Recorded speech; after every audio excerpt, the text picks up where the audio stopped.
ভালোবেসে ২ বছর আগে বিয়ে করেছিল হীরা এবং সাগর। হীরা ৮ মাসের অন্তঃসত্ত্বা। তাদের সংসার খুবই সুখেই কাটছিল। সাগর ওর খুব খেয়াল রাখে, সারাদিন অফিসে না গিয়ে হীরার পিছনেই সময় ব্যয় করে, এটা ওটা বানিয়ে খাওয়ায়। হীরা অনাথ ছিল, ছোটবেলায় বাবা মা একটা অ্যাক্সিডেন্টে মারা গিয়েছিল। এরপর থেকেই চাচার বাড়িতে মানুষ হয়। হীরার চাচাও ওকে খুব ভালোবাসতো, আদর করতো।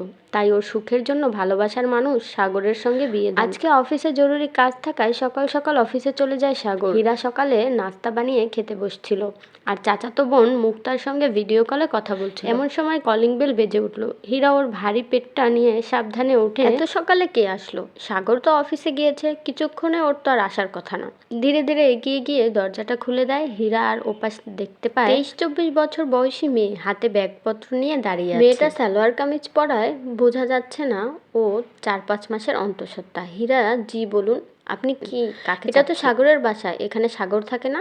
আমি ওর সাথে দেখা করতে এসেছি। জি, এটা সাগরেরই বাসা, কিন্তু আপনাকে তো ঠিক চিনতে পারলাম না। কে আপনি? আর সাগরকেই বা কেন খুঁজছেন? মেয়েটা মুখে মিষ্টি হাসি দিয়ে বলল, আমি সাথী, সাগরের ওয়াইফ। গ্রাম থেকে এখানে ওর সাথে দেখা করতে এসেছি। সাগরের ওয়াইফ কথাটা শুনে হীরার মাথায় আকাশ ভেঙে পড়ল। ওর দম বন্ধ হয়ে আসছে।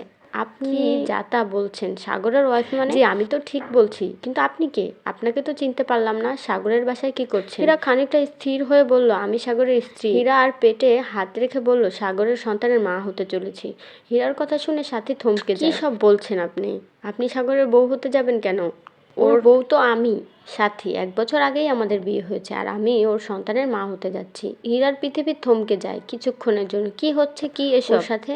হীরা আর কিছু না বলে সাথীকে ভিতরে আসে। সাথী বাড়িতে ঢুকে দেখে বিশাল এক বাড়ি, চারিদিকে দামি দামি জিনিসপত্র, আর দেওয়ালে হীরা আর সাগরের একটা বড় ছবি বাঁধানো। এটা দেখে সাথী থমকে যায়। সাগর বিয়ে করেছে, আমায় ঠকালো, ও এখন আমাদের কি হবে বলে কাঁদতে থাকে। হীরা কি বলবে বুঝতে পারছে না। সাগর আর আমি প্রেম করে ২ বছর হয় বিয়ে করেছি। ও আমাকে ভালোবেসে আমার এত যত্ন করে, আর ও কিনা শেষে আমাকে ঠকালো। হীরার শরীর খারাপ লাগছে ভীষণ। সাথী ওর অবস্থা দেখে ওকে এক গ্লাস পানি খেতে দেয়। হীরার ২ চোখের পানি থামছেই না, অনবরত কেঁদেই চলেছে। তুমি প্লিজ শান্ত হও, আজ সাগরই জবাব দেবে আমাদের দুজনকে কেন একসাথে ঠকালো। হীরা সাগরের নাম্বারে কল করে আর ওকে বাসায় আসতে বলে। ওর শরীর খারাপ। কিছুক্ষণের ভিতরেই সাগর হন্তদন্ত হয়ে বাসায় আসে। বাড়িতে ঢুকেই হীরাকে ডাকতে থাকে, হীরা, হীরা, কোথায় তুমি? কি হয়েছে তোমার? হীরা একটা রুম থেকে বেরিয়ে এসে সাগরের সামনে দাঁড়ায়। এই তো হীরা, কি হয়েছে তোমার? নাকি শরীর খারাপ লাগছে? আমার আগে বলনি কেন? তাহলে তো আর অফিস যেতাম না। সাগরের এমন বেকুলতা দেখে হীরার এখনো বিশ্বাসই হচ্ছে না এই মানুষটা তাকে ঠকিয়েছে। হঠাৎ করেই হীরার পেছন থেকে বেরিয়ে আসে সাগরের সামনে